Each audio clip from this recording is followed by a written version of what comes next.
Ewenyigba TV Nyadzɔdzɔwo adogbo le yi kada ka wo plumi le mia fa jogo mo wana woji ka fine mia agere fe Nyadzɔdzɔwo mama klo koto ngodo nya ope akpaji le tamale nu tso chicho de jesi be kobito pe asisu no bibla eton ade ojele ikmo charity wana gere nutu ome kala akwabubu hanji cho de jesi ko cho medical and dental cancer do fie gbobe dokita wikana wo anwolo do po yika wo dafuzi atonson ko cho gbeta du koma o maten awo dole Ghana du koma kenya penya sala kwaklo nu pola he club mi bodo gole egboto mi la matrovi mava na magara Nyadzɔdzɔwo nemi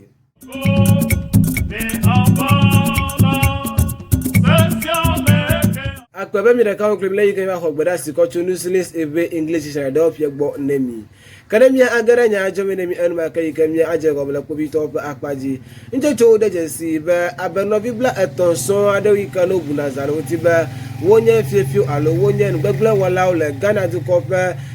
to hoyike enenye temanu to mele yike ma kobito jagba yike wo charity wana yike Northern Regional Police Command do pie wonya me yike wo nongo na charity wana yo kaje cho de jesi be novie wa woten le yike ma wo ono aglapo le avo kwaple afado me le nuto me le yike me nje cho tendi ko globe novie de wa woten gana de agbana no ma jegaji ofa wana me le nuto me kaje cho de jesi be ale yike na kobito wa choru ko de to me class be le tema ka kle pogologio ale yike ajodala ofa wana wono eji abe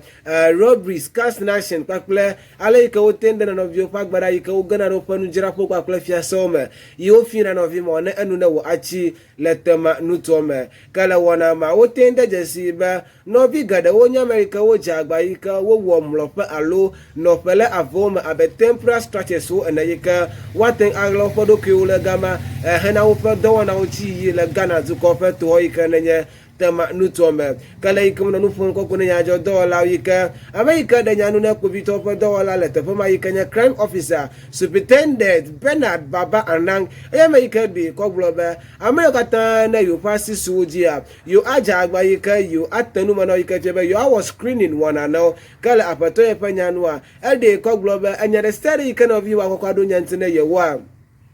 yeji yo atola yike yo achonya lo ti do ma hin ofi ma aje ago le efenya ngdodo malo alo yo mo akwa vudadareke le efenya medodo wona onwuti o ka le DSP penya no anya me yike eji ke odi ko globe na ale kude no mesi gade yike na yo pole fefie o si alo ama yike na yo bu na azala o si a onya ID card so yike onya amavuvu pe ID card alo du ko me vinye gban la jesidenu a enye no yike le o si pakle motorbike so alo moto juga ke yike o zana lo pa do na o me kwakle egbefo ado yike wo bunazabo wonye na cortisol wonye egbefo yike wo azana hana nunu wona ole wo podo wona ope akpaji kala kobito ope nyanua wonye me yike odi ko globe no bi okata wonye me yike wo gare yo podo ji do yo podo opie be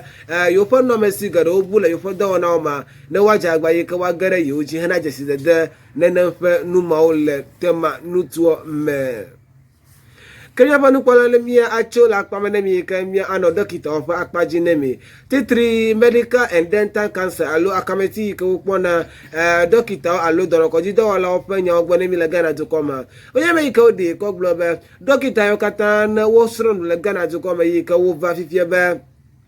yo anglo do po yike yo awodo abe dokita o na le Ghana to come le yike ma wada fuzi aton lo pe do po anglo wana ma o maten aga anglo o maten awodo abe donokoji dola na le Ghana to come yike tebe amayo kata wonye foreign trained doctors so yike wo fail open mandatory exam wozi aton so mo akpomo awodo le Ghana to come kala ababo e penya no oya me yike odi ko globe nene fedo do anya ni yike do mara chopa kwa we le yike ma yo consultative engagement kakple stakeholders so alo akameti yike wa kpogbo be yo pedi no nya na aten awodo nwi yike wo ajego mele pejinu adeyeme le fa kpebe bla evovo evieme yike fiebe wote wo arrangement e kodare anyi cho 2018 fie wa ajego me le 2022 yeme kala do pepenya no onya me yike odi ko globe yo fa do kata akpogbo be yo fa professional regulatory best practice yike fiebe ale yike yo awodo jeje le Ghana to come abe Americo ho hedede Americo ho hedede toto en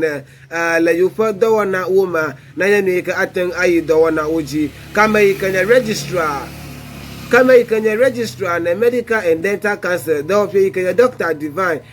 bunyabula anya me ikade koglobe yo fodo kata anya ni ka domra le ikama yo aguglo our pre-registration training na medical and dental practitioners so ikefebe no bi ikenya doctor wona dodokpo na amo kwaklo wona dola mo padu nti le Ghana to come kwakla le ikena dodo na ten azonia na wo aten acho afonyi le yo pe do wona opakpaji kala afato e panya no eji ke wode koglobe na ala kuda fakwe we enyenti la ikama to ko bubu aba USA duko le duko mama mon gbogbo so be na ngolo duko ze enne ika ne yebe adafu amaten awo odo aba dokita eno na maka ha ne yebe eva UK gbata duko ma akpo be dodo ma ale to ma ika ne yebe adafu ze eto maten aga wodo aba dokita eno le nuto ma mo kala Ghana duko ma yo tenfo nu ba watan ngolo duko ze atolia so hafi agara do wana wo mele Ghana duko me kamia panu kwala gay mo kamia cho apagbamanya cho le Ewenyigba TV Nyadzɔdzɔwo pia kwasado yenye ekie enye Peter nate agboyo me ye enozi ma hedle venemi le tebresare yikami le ka civis ye wonye moda ndonga fi watro asile Nyadzɔdzɔwo fi wodogbo nusinis ebe English Nyadzɔdzɔwo pia kwakle Gallywood Garden le Double Junction onye do fe yika wo da megbena fi Nyadzɔdzɔwo do agbo le yi yeme